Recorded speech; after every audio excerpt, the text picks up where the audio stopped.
WhatsApp users will soon have more privacy with their messages as WhatsApp is rolling out a Locked Chats feature through the Google Play beta program for beta users.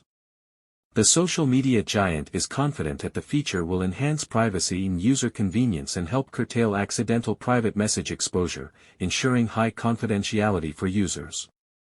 Currently, the feature is only available to beta users who have installed the latest update of WhatsApp Beta for Android from the Google Play Store. However, once it rolls out to more people in the coming weeks, as confirmed by WhatsApp, it will only be available on linked devices with a new authentication process. This means that to activate it, you will have to create a unique secret code, which you can use to access your locked chats on your linked devices. This secret code can incorporate emojis, so you can personalize it as much as you want, making it difficult to forget. Also, you won't have fingerprint access for your linked devices as the secret code will be the primary authentication method.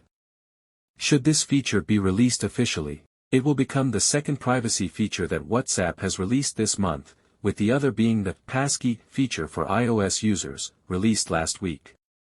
These are evidence of WhatsApp's efforts towards protecting the security and privacy of its over 2.8 billion users globally, per data from Demand Sage.